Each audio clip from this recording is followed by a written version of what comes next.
arrintaasna waxaa sabab u ahaa laba dameer. waa qiso tilmaamaysa cajaa'ibta rabbi ee khalqigan dhexdiisa dhex taalla. bal dhegaysa qisadaani xaqiiqada ah ee dhacday ee halka kan aanu idinkugu soo gudbinayno. haweenaydan la aasay subaxnimada qabrigana ka soo baxday galabnimo waa haweeney u dhalatay dalkaasi Tuunis. dhacdo la yaab laa qabsatay haweenaydan. ehelkeeda ama qoyskeeda aasay goor subaxa kadib markii la cilaamiyay ama la sheegay inay geeriyootay, laakiin galabtii ayay ka soo baxday qabriga iyadoo nool oo hadlaysa. arrintaasna sabab waxa uu ahaa laba dameer oo door weyn ka qaatay in la ogaado inay nooshahay haweenaydan. wargeys ka soo baxa dalkaasi Tuunis oo lagu magacaabo Ashuruuq ayaa wuxuu ka warramay dhacdada tan, waxayna ka dhacday deegaan kaga beeqan jihada koofureed ee caasimadda Tuunis oo u jira 283 kilomitir. wargeyskaasi wuxuu sheegay haweenayda inay ahayd mid xaas ah, 2 carruur ah ayay wadatay. miyir dabool baa ku dhacay, waana la garan waayay waxa sabab u noqday arrinkaas.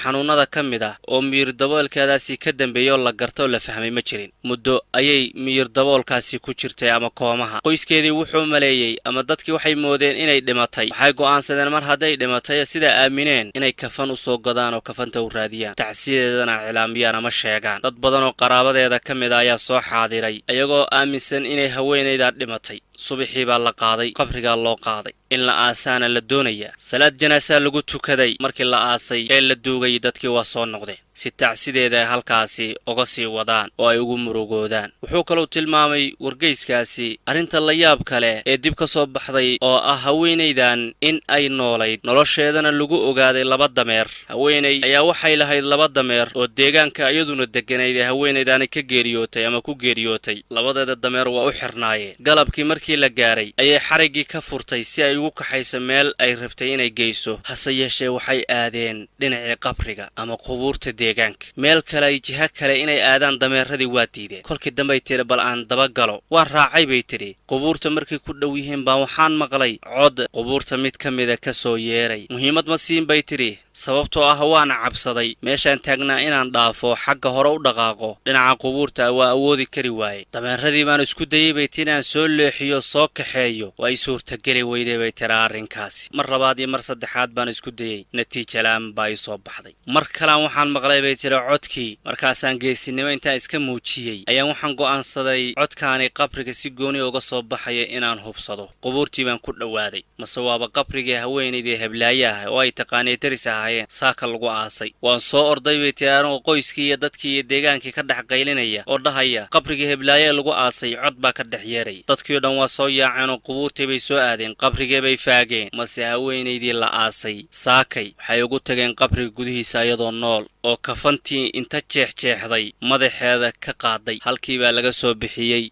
ayagoo dadku yaaban yihiin. waa qof la aasay oo soo noolaaday. xaqiiqatan markii hore ayagu mayso hubsan geerideeda inay rasmi ahayd iyo in kale, way iska aaseen uun. laakiin alla dilaa dhinta. qofka markaa tiisa dhammaata ayuu adduunyadan dhaafayaa si kastoo loo aaso. xitaa isagoo nool oo soo jeeda haddii la aaso, damiirkiisa la aaso, dadnimadiisa la aaso, waa uu noolaanaya. qofka ilaahay nolol iyo farxad ugu talagalay ama uu qoray. awoodda ilaahay cidinama hor istaagi karto. xitaa adiga laftirkaada wuxuu alla kuu qoray adaan hor istaagi karin. wanaaggu alla kuu qoray iyo irsaaqadda alla uu kuu qoray xitaa adigu ma diidi kartid. iska daa qof kale inuu hor istaaga ama uu kuu diide. marka ilaahay awooddiisa iyo nicmooyinka uu nasiiyey inaynuga mahad celinno waa shay muhiima oo loo baahan yahay. waayo adigu markaad yarayd rabbi ayaa ku soo tarbiyeeyey. allaha u mahad celi. markaa ahayd mid tabar daran oo daciifa, allah ku xoojiyo ku qoweeyey. allahaasi u mahad celi. markaad faqiirka ahayd ee qalbiga faqiirka ka ahayd ama adduunyada iyo maadiga faqiir ka ahayd, allah qani kaa dhigay. allahaasi u mahad celi. markaa wax weydiisanaysay allah ku siiyey waxaad rabtay. allahaasi u mahad celi. markaad xanuunsanayd allah ku caafimaadiyey. allahaasi u mahad celi.